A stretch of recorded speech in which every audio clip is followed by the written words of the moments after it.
Many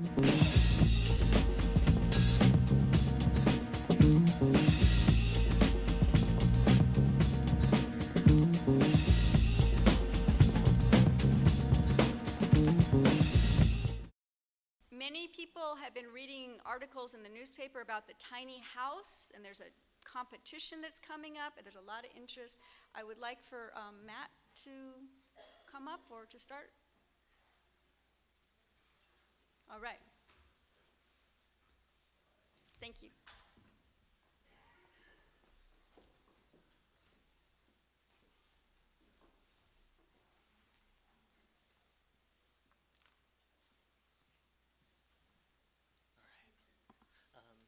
My name is Matt Wolpe. I'm a part-time faculty in the carpentry department.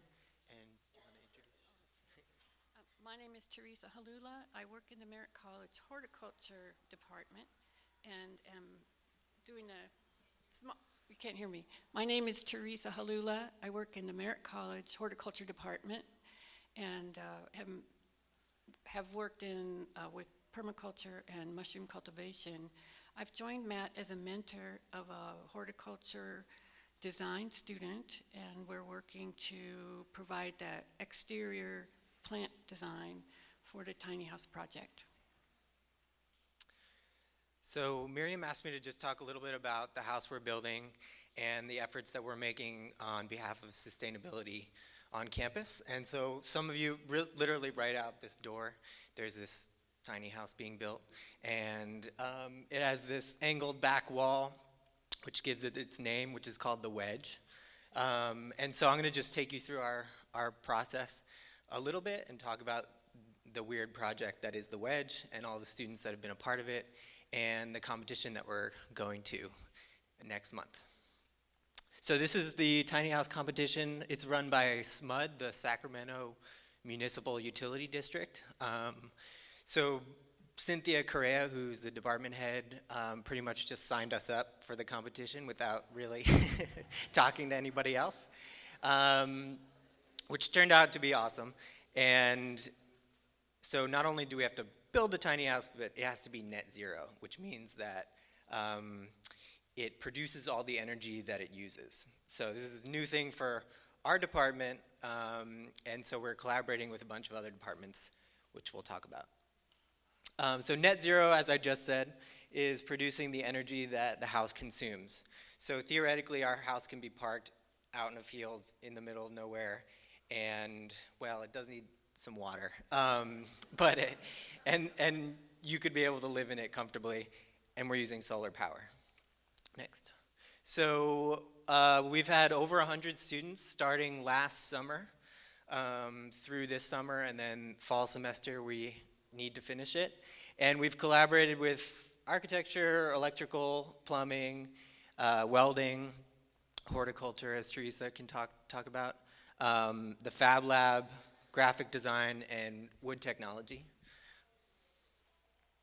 So this is a rendering of our house, and it looks quite a bit like that. Actually, the door is much different, but anybody can walk up to it. It's out there, and we're usually frantically running around with students, and you can bother us anytime and ask for a tour.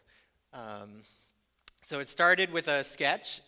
This was in summer school of last year.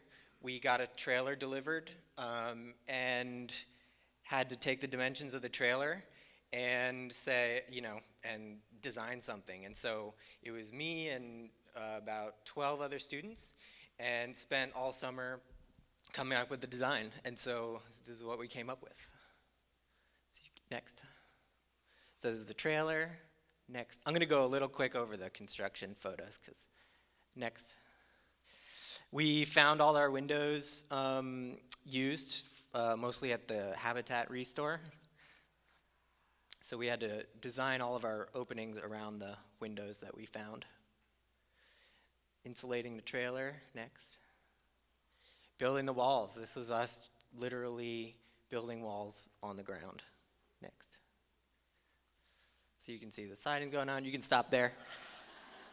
We've also realized that the Pete's To Go carafe has a wedge-shaped wall. and we asked them for sponsorship, but they somehow ignored our request.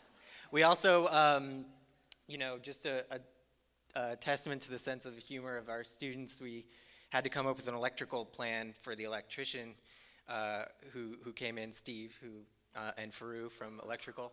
And we said, well, we could draw a diagram the traditional way, or we could just make drawings of outlets and pin them to the wall where they're going to go. So we did that, and it worked great. Keep going. And this was a particular day of color coordination on the job site. So our metal siding went on, our wood siding. We had a long discussion about paint colors. You can see it's painted already. And everybody, I told all the students they could bring in paint swatches, and some of them brought in like over 40 paint swatches. I feel bad for the hardware store that had to replenish those. But that's the color that it ended up being. The door still needs to get painted. And Wood Tech, we can stop there. Wood Tech is collaborating with us to make all of our built-ins and furniture all custom. So this is our Tanzu staircase that's going to take people up to the sleeping loft. This is the interior as of right now. So welding made the loft on the inside. And we just finished drywalling. We're going to be painting, flooring, and putting in all the built-ins and furniture all over the next month because the competition is in October. So just a little bit more about the competition is it's us and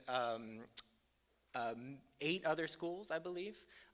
So UC Berkeley, Cal Poly, Cal Tech, a lot of, big-time technical schools. And so we're kind of the scrappy underdog. And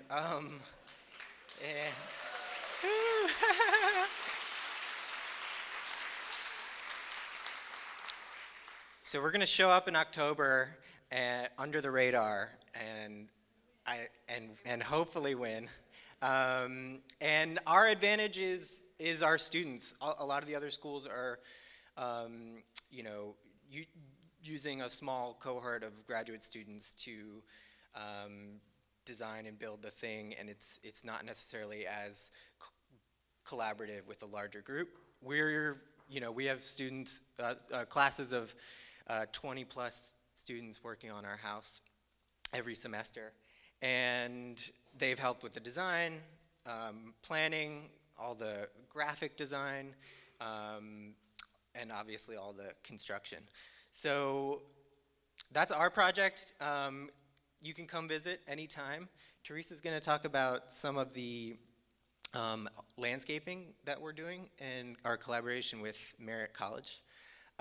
One other thing I just want to add real quick is that the carpentry department also received a grant recently from the city of Oakland to build 2 more tiny houses specifically for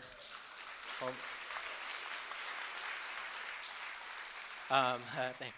Specifically for homeless housing in Oakland. So we'll be building after this. And that Cynthia Correa, who's sitting here, should get a heads up for that. She's leaning down. So after this, after we win the competition, no, I don't know, show up to the competition. Low. I'm into lower expectations, but I do feel good about this. Then we'll be working on those 2 houses as prototypes, and hopefully the city will want many, many more, and students can help build those in the foreseeable future. Well, first I'd like to thank the carpentry department for involving so many departments. They called for volunteers to come and help. The Merritt College design team decided that that might be a great project to work on.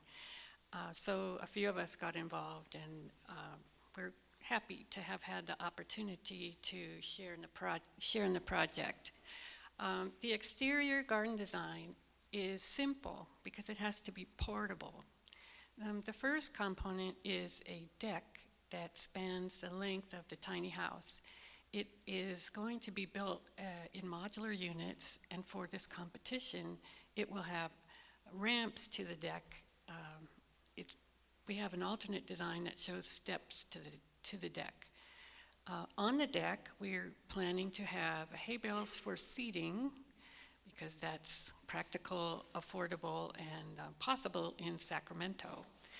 We're planning to have some potted fruit trees on the deck. We went with the sustainable theme to build an edible garden that is small and able to produce a significant amount of food. We're going to be putting in 4 raised garden beds and a gray water system that uses a very simple system. You use a tank. In this case, we're going to use a stock tank, and you baffle the interior, fill it with gravel, and divert your gray water into the first container. A biofilter will develop there naturally, and then as the microbe community in the tank begins to purify the water, the first baffle fills up and spills into the next, and then spills into the next, and then comes out pretty clean and goes on to water the garden. We're limited to, 70 gallons a day, so it's not much water, but it'll certainly be enough to irrigate our plants. The raised beds, we're planning to put in annual vegetables, and the practical future for that would be changing up those plants as they finished their cycle. So it's usually 2 to 3 crops per year. And then again, some additional potted fruit trees. There'll be some seating at the lower level below the deck.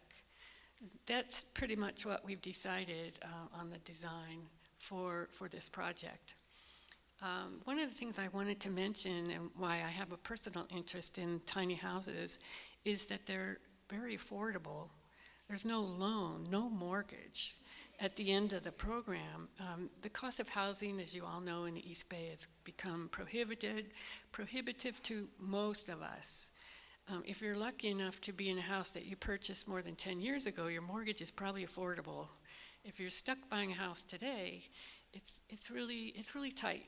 Our students are doubling up 2, 3 to a bedroom in apartment houses in order to be able to afford something while they're attending school. There are a number of portable housing units of students that are actually parked around the campus. It's not truly legal to park in a vehicle or a tiny house that you're occupying.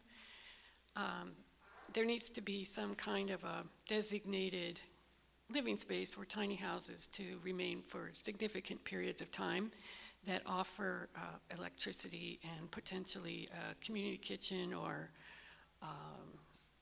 hygiene facilities.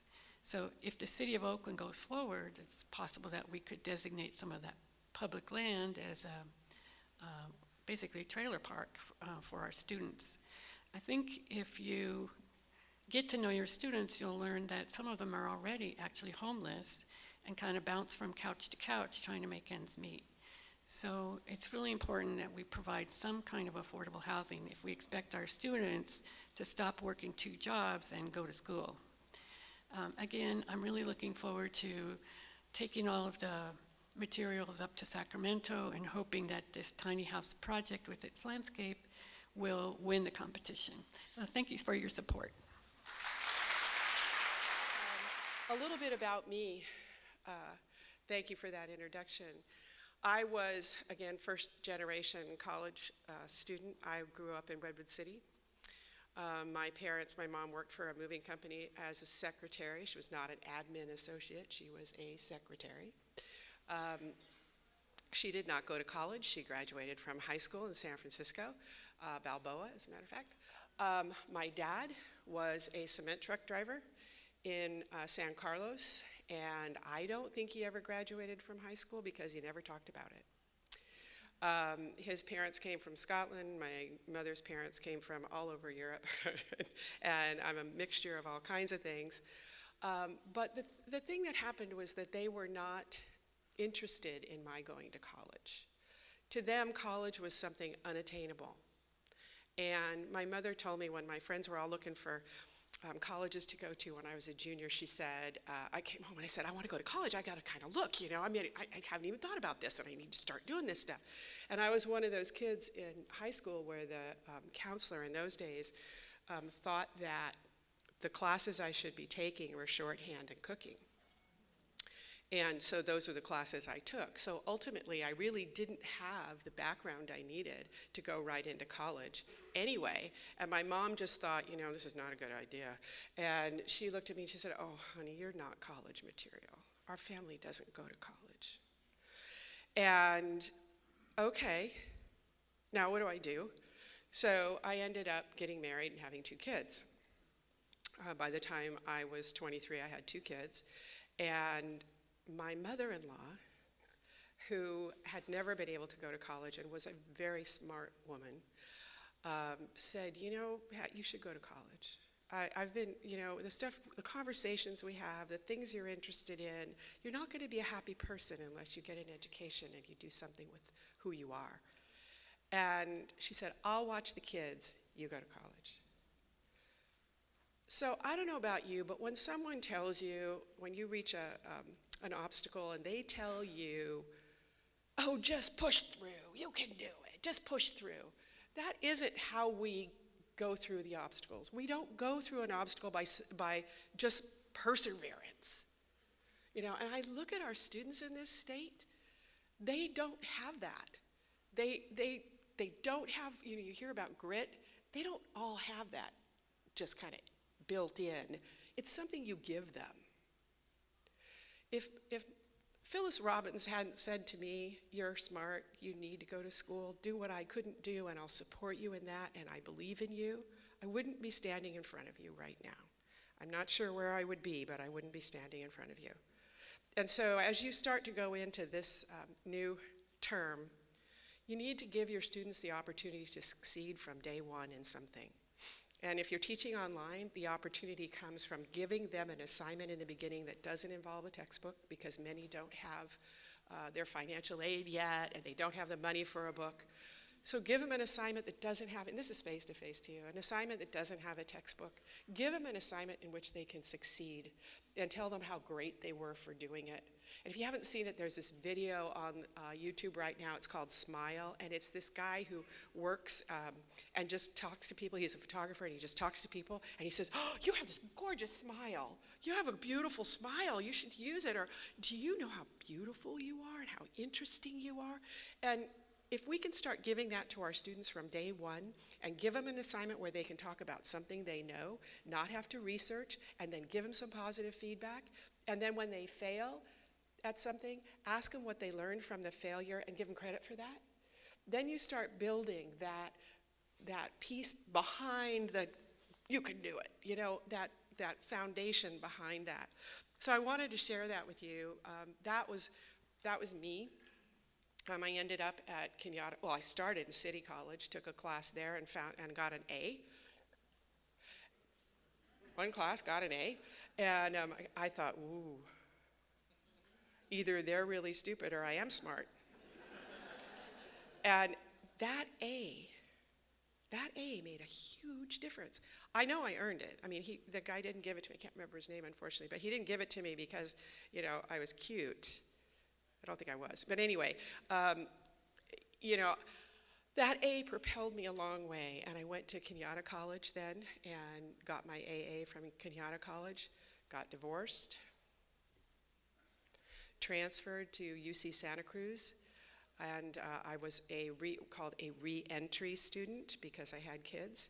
And Santa Cruz was very supportive of re-entry women and veterans at the time. I was so fortunate to be there.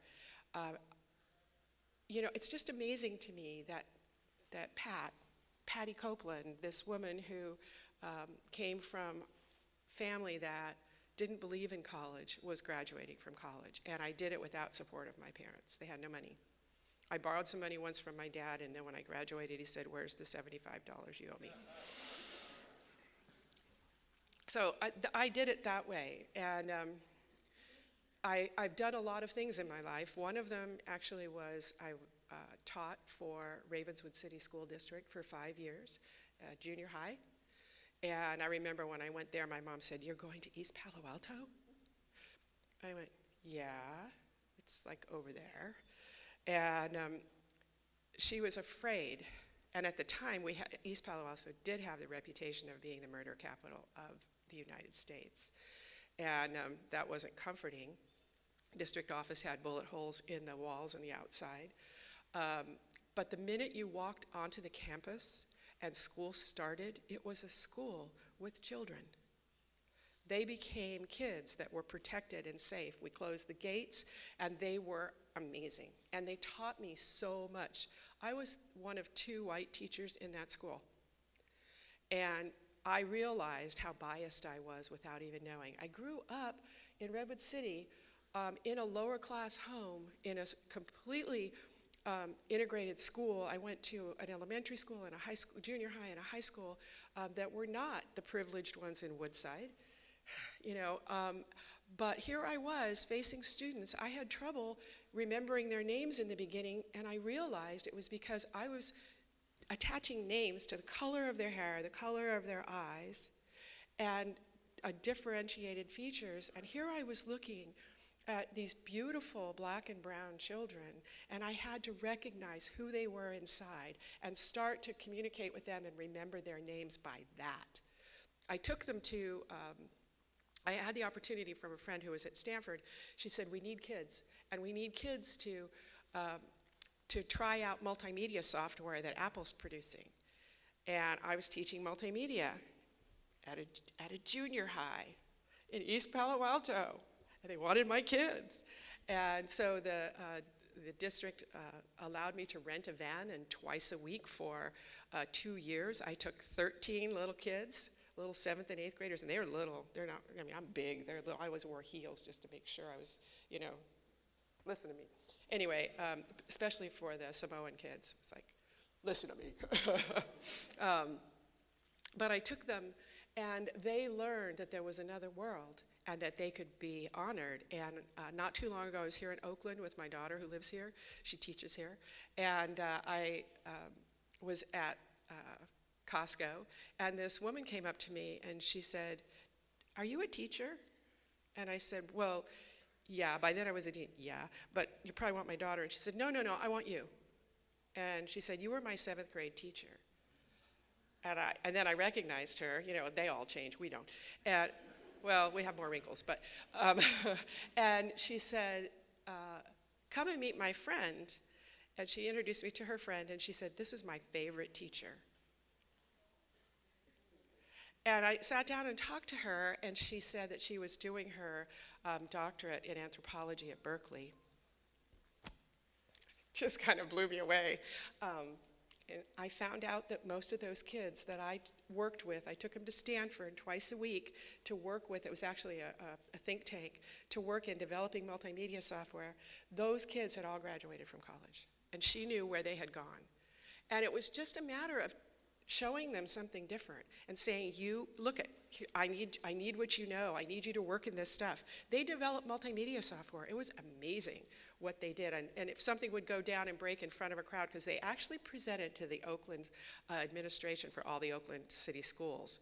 And we did it at Apple. And they presented, and it crashed. You know when you used to get a little bomb when things would crash? Anyway, it crashed. And my little Mexican-American boy who was, hadn't been here very long, in his wonderfully beautiful accent said, "Oh, these things happen. You just start over." And I thought, he's learned so much more than how to use a computer. He's learned how to be in a situation that's uncomfortable. He's learned how to be out there in the world, and those kids did. And we have to provide that for our students now. We have to show them that they can do it in ways that are meaningful, not just, you go. But give them ways that they can be successful. I'm completely off what I was going to talk to you about, and that's totally fine. You can go on, and I would really like you, go ahead and go on, and I'll go back through this really quickly. This is where I started. Some of you may recognize this. And this was up in Lake County when I started. What were we saying back then? And just go ahead and keep clicking through. People can't learn from computers. Computers will take over our jobs. And computers will rot students' brains. That's what we were saying back then, okay? I want to do, before you go any further, this is a quote from Douglas Adams, who wrote The Hitchhiker's Guide to the Galaxy, and I'm stealing it from the OTC. How many of you were at the online teaching conference this year? Okay, so you remember this speaker? He was so amazing. So I'm stealing this quote that he used. Go ahead. Anything in the world that is in the world when you're born is normal and ordinary, is just a natural part of the way the world works. You can go to the next one, and I'm going to catch up with you here. Anything that's invented between when you're 15 and 35 is new and exciting and revolutionary. You can probably get a job in it. Anything invented after you're 35 is against the natural order of things. And then John added this, and will rot students' brains. And my daughter, who didn't let her son use a computer until he was 12, said, well, it will. And I said, well, you know, video games all the time, maybe. But learning, no. What I saw when I started back in '82 and students taught me how to use computers was they got real creative. And that was exciting. So now what are we saying? And in our online ed beginnings, and not too long ago, really, what did we hear from teachers? Students can't learn from computers. And I agree with that, by the way. They can learn from teachers who are using computers, but they can't learn from the computers. It's you. It's not what you use. It's not your materials. It's not your technology. It's what you bring. It's your relationship with those students. Go ahead. Oh, yeah, online courses will not need teachers, and we'll lose our jobs. As far as I know, no one has ever lost a job because of online learning. It's quite the reverse, actually. All the people that I taught way back then are either retired or still teaching. How do we know the student's a student? That's one we solved pretty much. Not forever, but we haven't solved it face-to-face either. I want to know my students. Oh, this is a good one. I got to tell you this one. There is a lovely lady who lives nearby here in Berkeley, and I was working with her to bring the Pachamama Alliance. I don't know if you know about that, but they wanted to take one of their they work in ecology, and they wanted to take one of their seminars and put it online, and so they asked me to come and help them. And I did, and the woman who was running it, who's just lovely, said, who's about my age, about my height, she comes in, I'm sitting down, and she says, so, I really want to make a difference, and I want to know people, and I want to make a difference in their lives. And I said, you know, so I think that I've been teaching for 20 years, most of that online, and I'd like to think I've changed some lives. And she said, okay, and she sat down, and they've now had over, I think, 13,000 people take that course, and that's just been in the last 5 years. So I just saw her recently for the first time, and I said, how's it going? She said, I love it. She told me she wouldn't even, she said, I don't want to participate, I don't want to be in the discussions, I don't want to know anything about it. I said, are you participating? She said, I'm totally involved. Okay, good. So I want to know my students. You can know your students online, sometimes better than face-to-face. Lazy teachers just want to stay home. Some do. Don't let them teach online, okay? Just don't. All right. Oh yeah, and online classes will rot students' brains. Okay, who knew? Right now, there's a huge conversation going on in this state about online education, and the Peralta district needs to be in that conversation. And here's why you need to be in that conversation, because your perspective is incredibly valuable.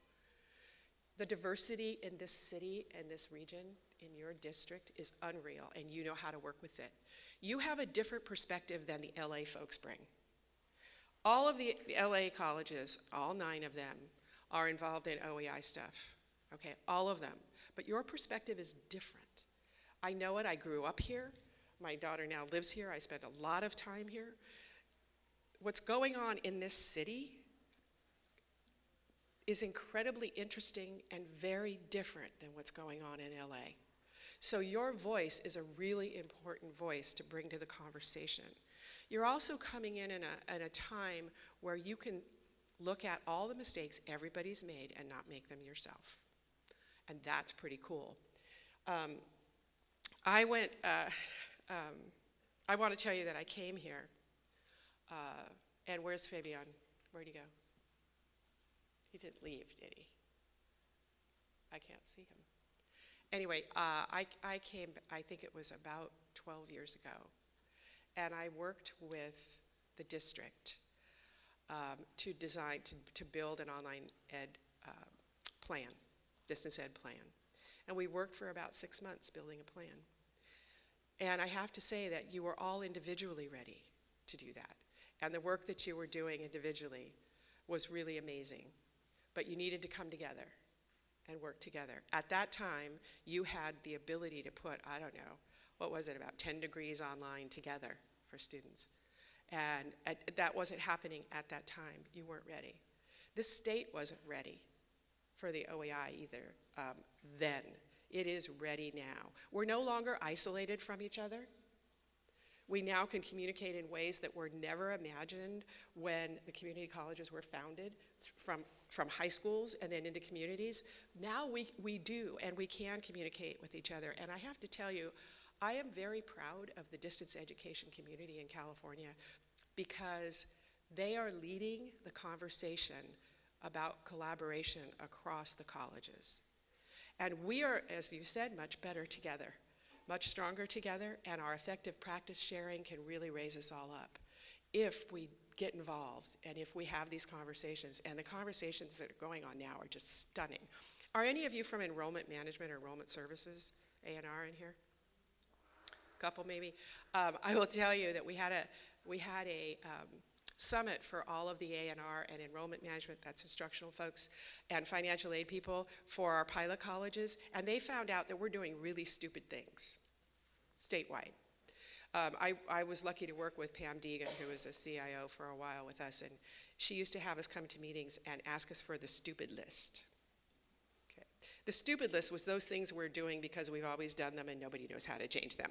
But we had to bring one, and we had to say these things are on the stupid list.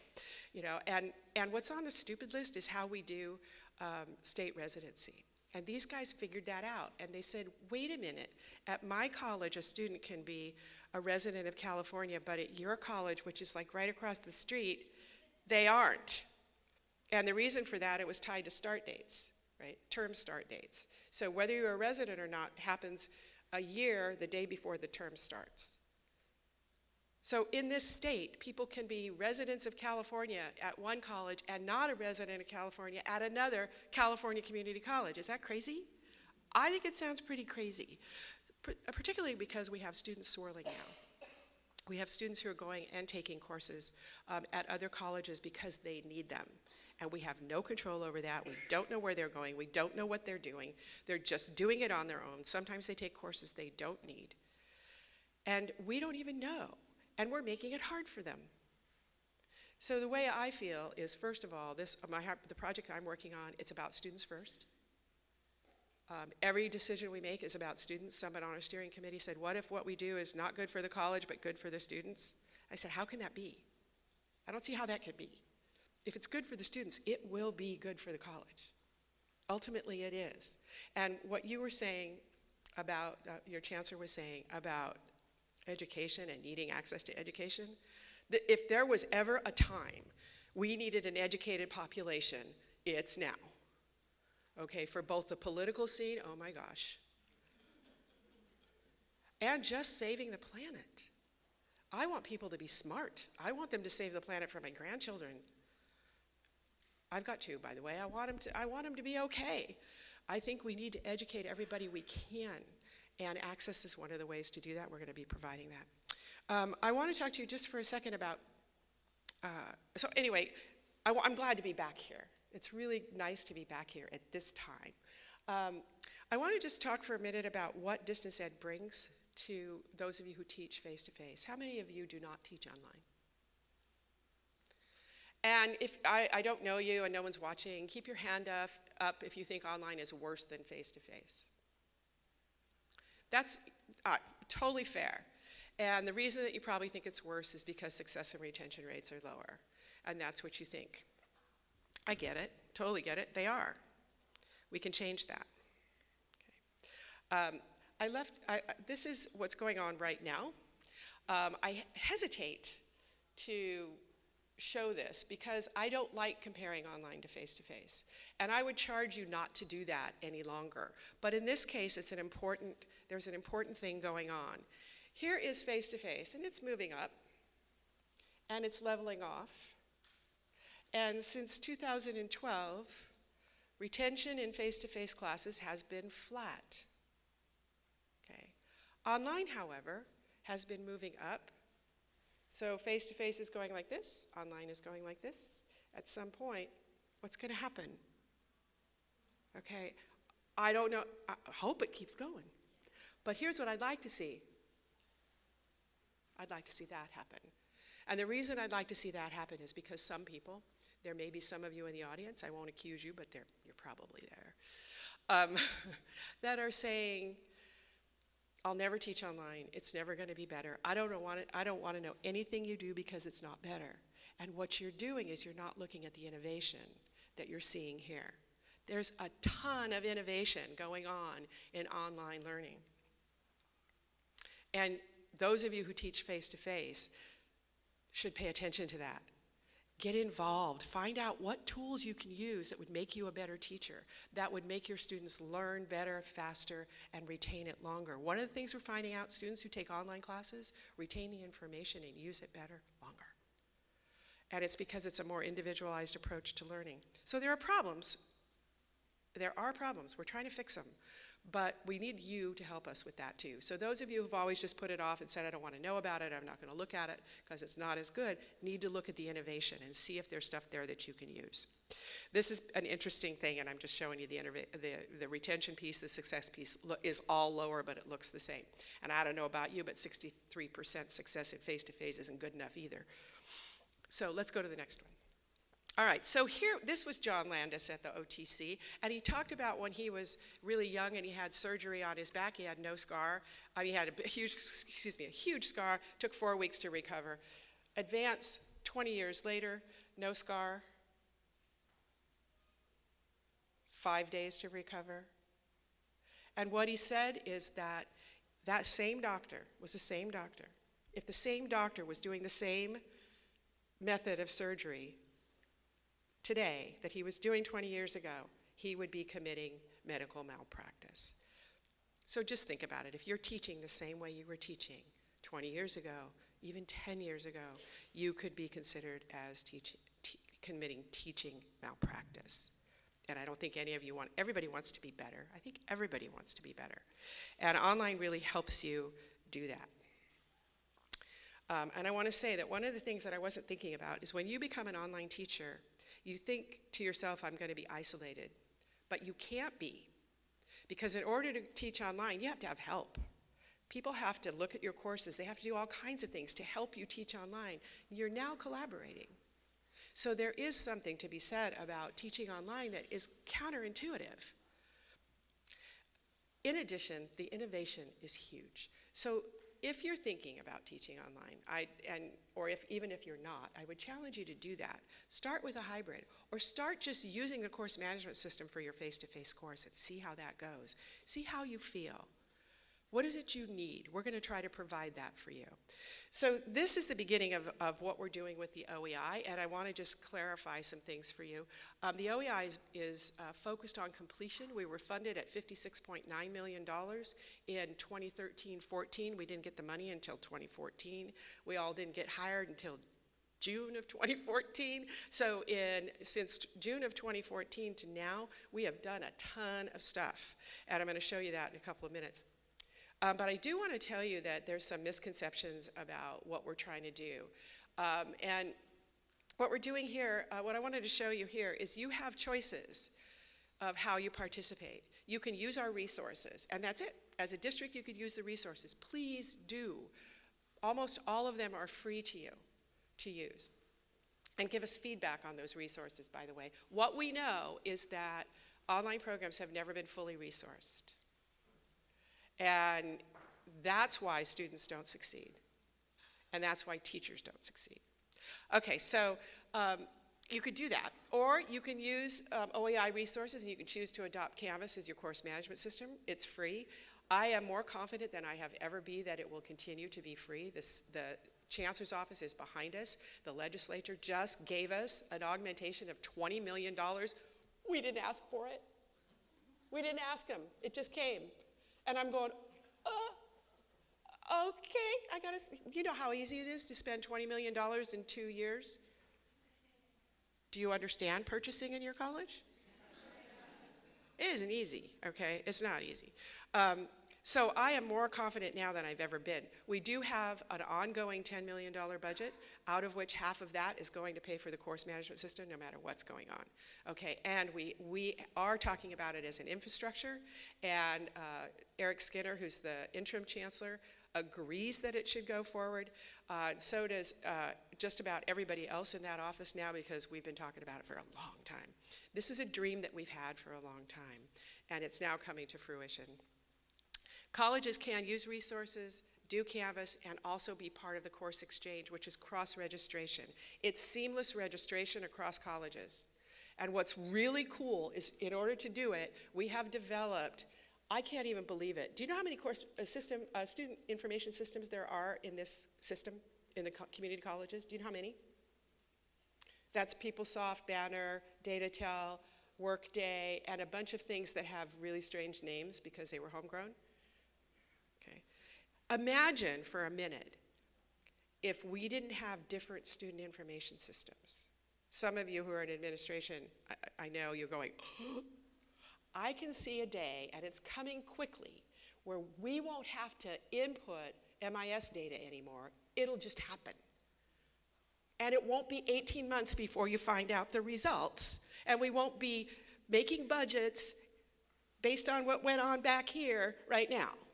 Okay, please help us. That would be amazing if that happens. And I think it's going to, because we've built an adapter that can take information from one SIS, like PeopleSoft, hold it, send it to Banner, so students can register across colleges seamlessly.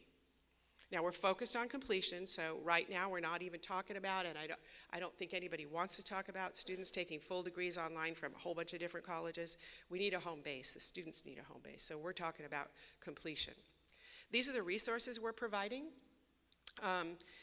If you look at this, and the Accreditation Task Force asked me to be here, or asked someone like me to be here, because this is what accreditation is saying you need to have. You have to provide for your online students the same thing you provide for your face-to-face students, as best you can. And colleges are going on warning or worse because they don't have programs developed.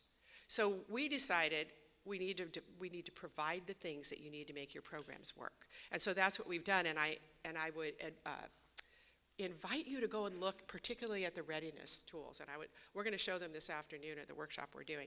But they're amazing. There's a calculator that a student can go in and they can look at how many hours they spend on everything, and it shows how many hours in the day they spend, and if they spend too much on entertainment, it goes over into negative. So they can see how much they need to spend on their class and on their homework and so forth. It's really pretty cool, but it talks about time management, what it is to be a good student. You can use it in your face-to-face classes. It also talks about what you need to be a good online student. And so and it's free and open to everybody. And all you have to do is link to it in your classes, face-to-face or online. We have professional development for faculty. We've got instructional design support and accessibility support. Accessibility is the hardest thing to do, to make your courses accessible to all students through ADA compliance, and we are providing that. That's the hardest piece. We're reviewing courses for colleges, and we created a standard, which is really pretty amazing to have a community college standard for quality online course design that you can adopt and use, and we'll help you do that. We have professional development behind that through @ONE, and Anna Sterling's here with me today. We have embedded support for underprepared students. I'm sure you never get an underprepared student in your intro class. Right? Never. They all know how to write. They all know. Hello. Okay. So we have resources you can embed in your courses wherever you need them to be. And they're for teaching students how to write and a whole raft of things that we know they need when they come in. We have an online counseling network coming up and a platform that's available for counselors to do counseling with students online about being an online learner, but just do counseling online with your students. It's about access. You have students here who need that access, who don't have the freedom of the schedules to come in when your schedules say they should be here. And so providing access to students is incredibly important. One of my daughters is 34 years old. She's a single mother. The father is not involved with a 6-year-old ADHD son. She works at a community college full-time and can't make her living. Full-time, 40 hours a week, and doesn't make enough to make a living. At the college I was at, our classified folks did baskets at Thanksgiving and Christmas for their own classified representatives because they didn't make enough money. She wanted to go to school. When you work 9 hours a day, she works 4 9-4s, and when you work 9 hours a day, you pick up your kid at the daycare, you go home, you feed him, you take care of him, you help him with whatever he needs, you put him to bed, and then you go to school? No. But you can go online and take one class. And in the last year and a half, she's gotten 18 units towards her AA. She's gotten a raise and a promotion. And next month, I won't have to give her any money. And I'm going to be retiring fairly soon, so that's good news. But if you think about that kind of access for your students who are out there working as hard as they can and still not making it and need to improve somehow, education's the only way out for them, and this kind of access can help them with that. We chose Canvas. I'm not going to have too much time. How much time do I have? Where'd you go? We chose Canvas as our course management system for the state because of a lot of reasons, but one was because of its mobile capabilities. You can take a class on a phone, completely on a phone. I wouldn't want to do it. I can't see very well, but you wouldn't. Do your students have phones? Most of them have some kind of phone. So they can take a class on a phone, which is just amazing. That mobility was really critical in making our decision. Online tutoring, we have a platform that's free to all schools, a whiteboard platform that connects your face-to-face tutors with students online. That's free for you right now. You can get it now. We also have 24/7 vendor-based tutoring support, and that you have to pay for, but it is at a much reduced rate. We found that smart thinking was getting to be way too expensive for colleges, and so when you can be 113 colleges negotiating something, it's really even different than 4, a lot different. I keep telling our vendors that, we have value. We're 113 colleges and we bring you value. So you better partner with us. And they are. And so we've brought cost way, way down.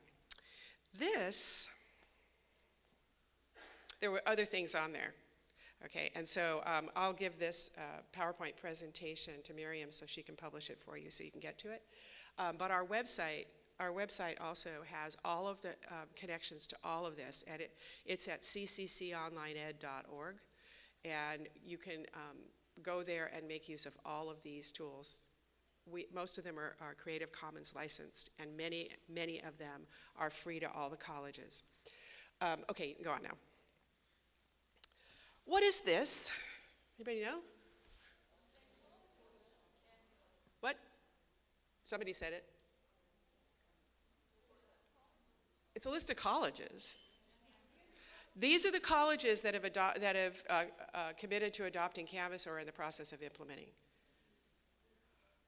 There are like 83 here. There are 96 since I made this slide about a week and a half ago. 96 colleges. It just blows my mind that that's what they're doing. I used to have a slide about this that said 90 colleges, and then there was an image on there when pigs fly. There were pigs flying. Because trying to get all of our colleges to do anything the same is unbelievable. And when we talk about the conversation, this is the conversation. This is where it's happening. We're going to know what our students are doing statewide. We're going to be able to make decisions about what courses we offer and when we offer them. We're going to make decisions about what they need that we don't even know because we'll have access to the information. And just talking to each other It's just amazing what's going on. We have a consortium of 24 pilot colleges. They meet and make decisions, and that group is so much fun to be with. It's not like being with a huge committee. It's being with people who want to make change and want to share what they're doing and have really amazing ideas all on their own. And so what we're doing as the management team now is pushing the leadership of the OEI off to that consortium. And that consortium is growing. Okay. You can go on. This is just a general idea of the participation that's going on. We have 24 pilot colleges. The pilot will end in spring of 2018. These colleges have committed to participating, well, most of them participating in the student exchange, which is that piece about cross-registration for completion. You do not have to do that. They're trying it out. The registration starts in October. And I'm just really hoping that the mechanism that we've been building will work.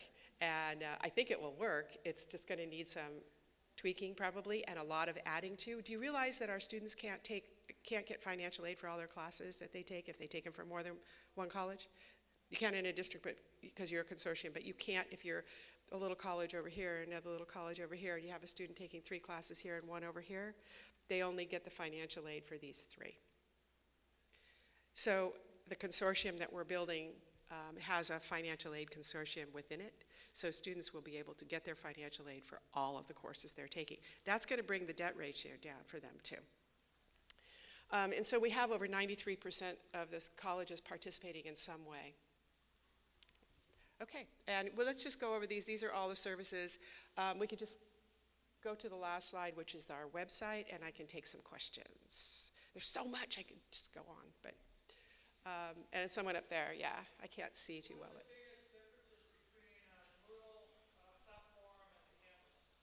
You know, I taught in Moodle, and Canvas, I think, is more streamlined.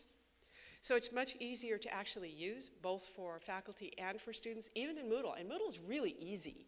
I didn't have any trouble learning how to use it. But, you know, I was teaching in Blackboard and Moodle at the same time, same course, 1 week apart. It was pretty crazy. But I think that Canvas is a lot more streamlined. It's in the cloud, and it's one big system, and you have an instance within that system. They also make changes on a regular basis. They make those changes based on our community of what we put in, and then they vote that up. And the changes happen every couple of weeks. So it's not like it's incremental, so it's not like you have to really start over. I like the drag and drop features of being able to take a video and drag it into a text editor and have it embed and be there. It's, you know, to me, it's just a much cleaner interface, and it has no learning curve for students. They just get right in. So, yeah, there are a lot of others, and I would come this afternoon and ask Anna, because she has a list of those things. We also have conversion tools from Moodle to Canvas, and we'll help you do that, and it's pretty slick. It goes actually from Moodle better than anything else. Yeah, because of the open source piece. Canvas is also open source. And Instructure, their company, is an amazing partner. They listen. They got the value idea. I was the one in the negotiations saying that over and over again. They got it. So, okay. Any other questions? Yes.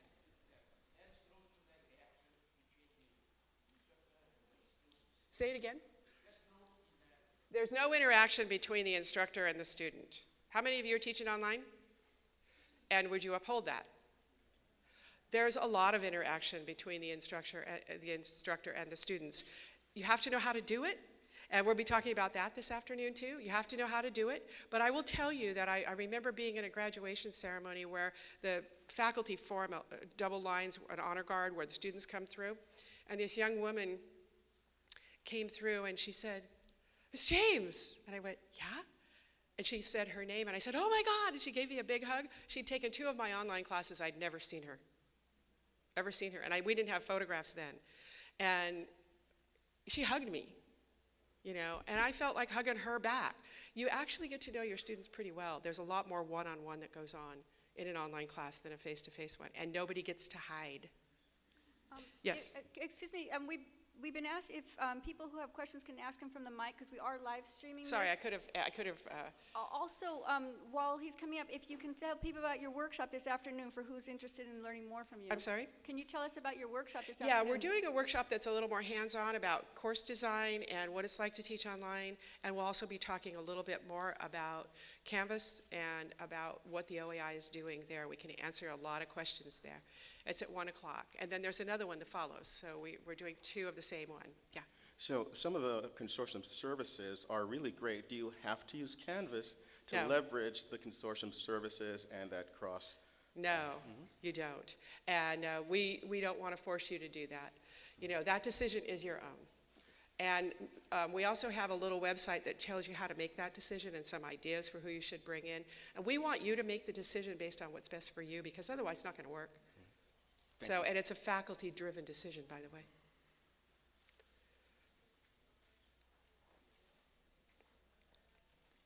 Hello, I have a question. I'll phrase it this way. Until we adopt Canvas at Laney, can you explain what access, if any, we have to it? Yeah, if you want to get in touch with me or with Steve Klein off of our website, he can get you a demo site so that you can take a look at it and work in it.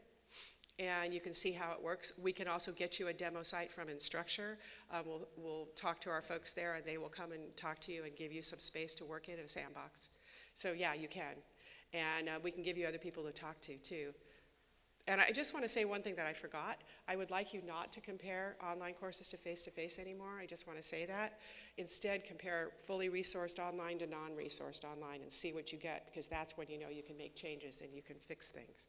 But if you just compare it to face-to-face, then you're not going to see what needs to change, and you're not going to inform the face-to-face at all. So, sorry. Yeah, one more question. That's my mission, by the way. That's why I had to say it. When you prepare an online course, that's a lot of work and material. Yes. Who owns that? When It it's done? depends. It depends on your college, but most people, it's treated as with intellectual property rights, the same as it would be in a regular classroom. You bring your notes to your classroom; those are your notes. So it And would be for covered- us, we don't own any class. The OEI doesn't want to own any class. We're not our own college. We're doing this with the college's own policies, and so whatever's going on at your college is what would happen. So it would come under shared governance and all the Absolutely, absolutely. And the union, when it comes to intellectual property rights, it's a shared piece. So it depends on your own college. And all the policies that are being created are based on the consortium's wisdom. And so those people and that's just for the exchange. You do not have to be in the exchange. Okay? It may help you, it may not. It's totally up to you to do.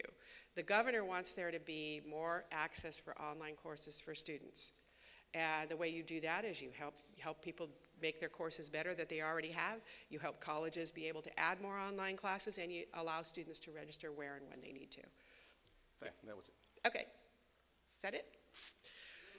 Okay. That's it. So thank you very much for having me.